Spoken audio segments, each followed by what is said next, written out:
equivalence principle. In the theory of general relativity, the equivalence principle is the equivalence of gravitational and inertial mass, and Albert Einstein's observation that the gravitational force as experienced locally while standing on a massive body, such as the Earth, is the same pseudo force experienced by an observer in a non-inertial accelerated frame of reference.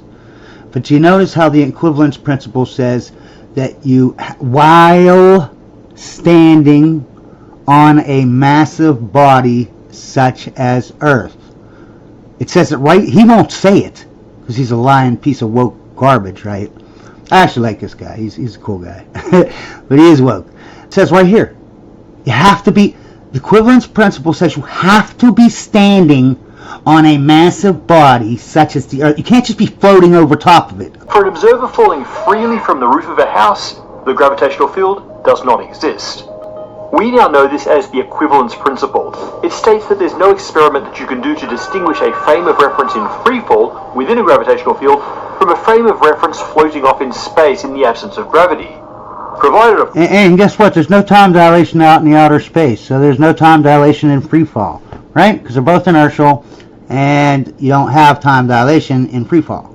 Of course, that you're in a lab with no windows, and there's no air resistance, and you haven't hit the ground yet. But otherwise, as far as the universe is concerned, the sense of floating you feel in both circumstances is exactly the same.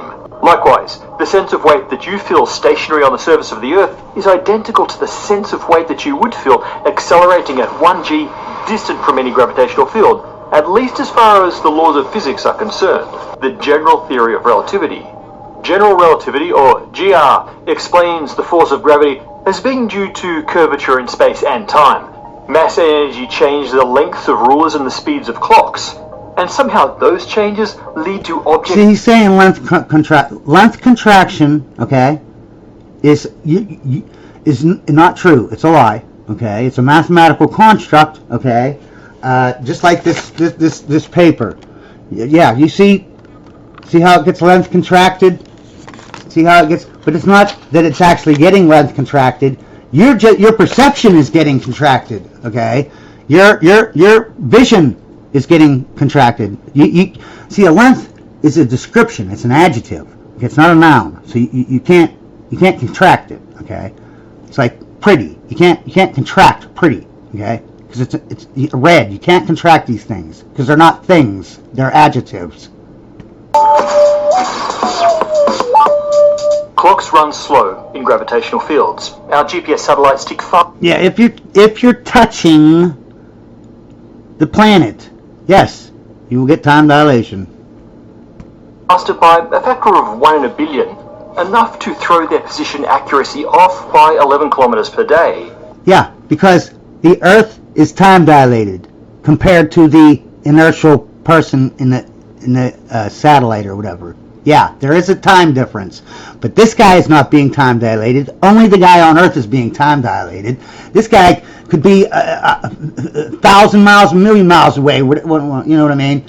He's inertial, man. What are you talking about? Being inertial means if you can't tell the difference between him and being out in a space where there's no planets, that means there's no time dilation, idiot. It's the simplest. That's what a inertial frame has, the simplest physics laws. Time dilation isn't the simplest physics laws. In our recent episode, we saw why this gravitational time dilation is inevitable if we accept the two axioms of Einstein's relativity theory, that the speed of light is constant for all observers, and that the weight induced by acceleration is fundamentally the same as that induced by gravity, the so-called equivalence principle. Yeah. He described his happiest thought as the following.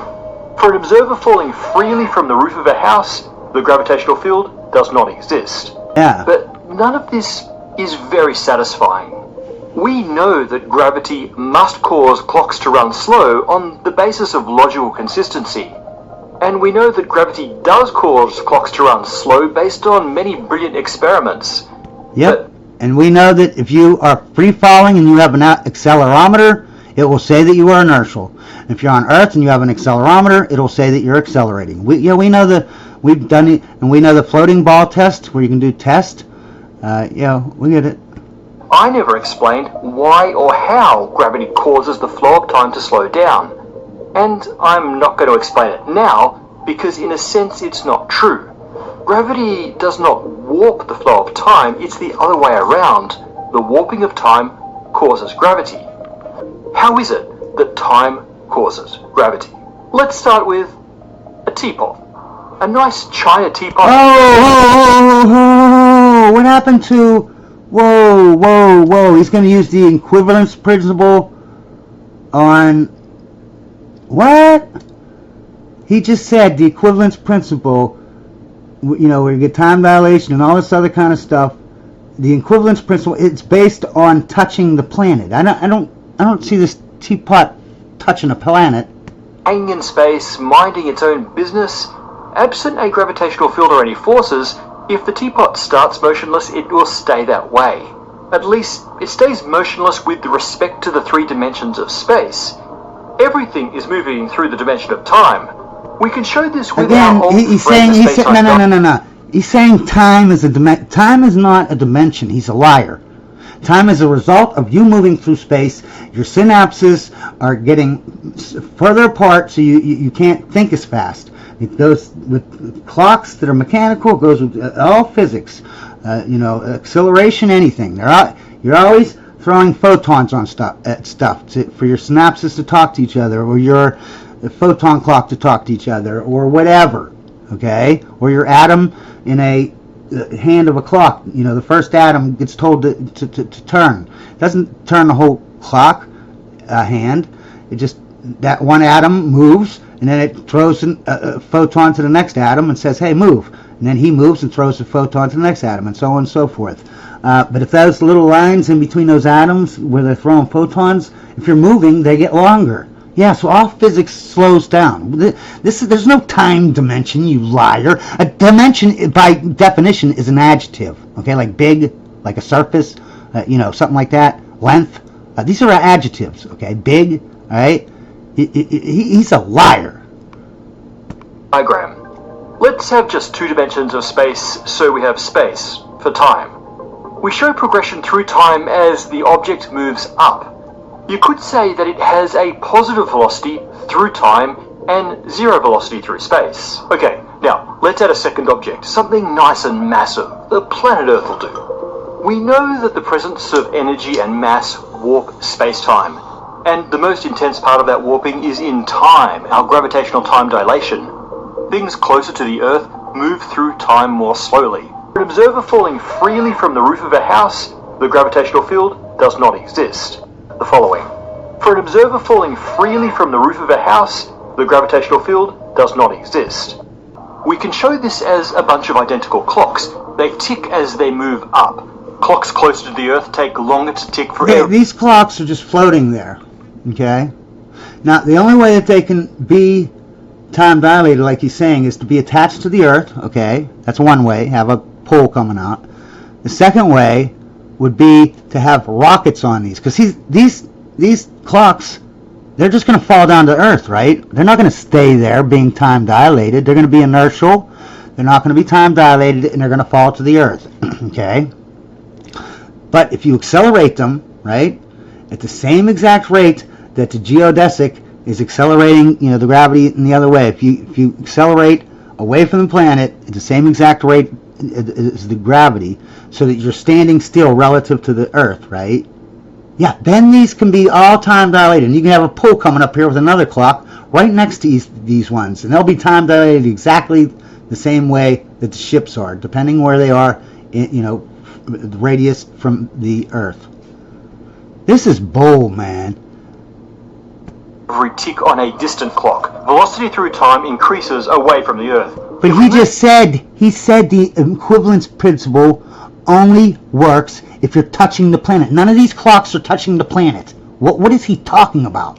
Equivalence principle. In the theory of general relativity, the equivalence principle is the equivalence of gravitational and inertial mass, and Albert Einstein's observation that the gravitational force as experienced locally while standing on a massive body such as the Earth, is the same pseudo force experienced by an observer in a non-inertial accelerated frame of reference.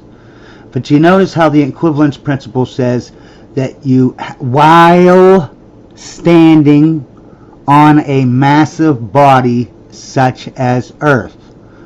It says it right. He won't say it. Particles through time according to those velocities, we have this sense of time flowing in a gradient. Yeah, and he keeps. And he told us that what he told us that when you're free falling, you're inertial, and you cannot figure it out. You can never prove it. There's no test ever to figure out that you are not in outer space, just in flat space. But now he's saying, yes, you can tell. There's this time gradient. And everyone free falling has this time gradient. Really? So inertial frames that are, by definition, the frames that have the simplest physics has time dilation. Okay. And then the accelerometer, when you're falling, says you're inertial. But you're inertial, but you're time dilated. And these clocks are just magically flying up there. The equivalence principle said he had to be touching this planet, but he don't even care about that. These are just magical clocks. We now know for an observer falling freely from the roof of a house, the gravitational field does not exist. The following.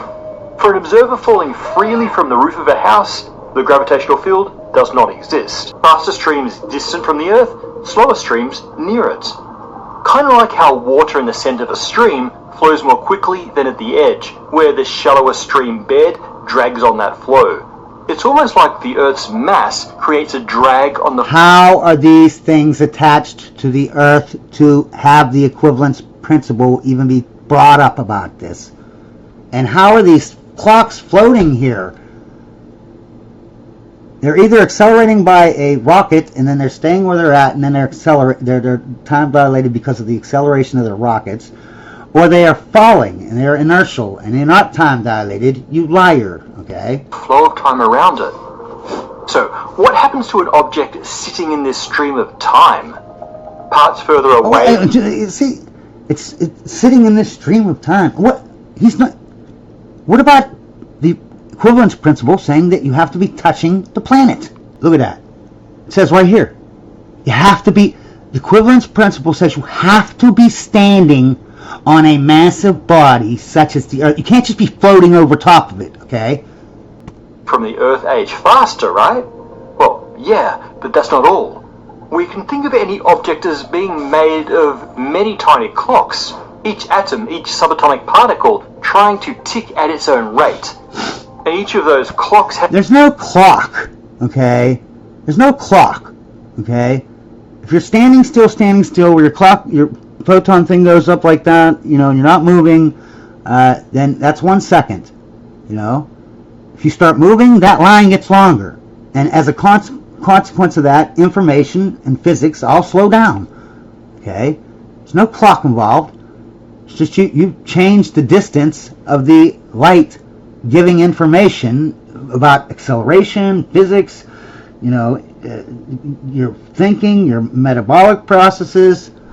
As you're moving, you're slowing down the light goes at 186,000 miles per second no matter what. So if you make the distance longer, it's going to take longer to get there. And that longer distance is still a second. You know what I mean? Because that's your time dilation.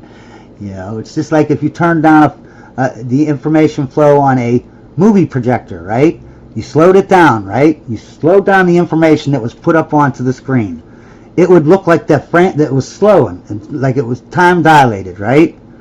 But everyone in the movie, they're just thinking slower, and the bullets are going slower, the cars are going slower. You know what I mean? They don't know it, okay?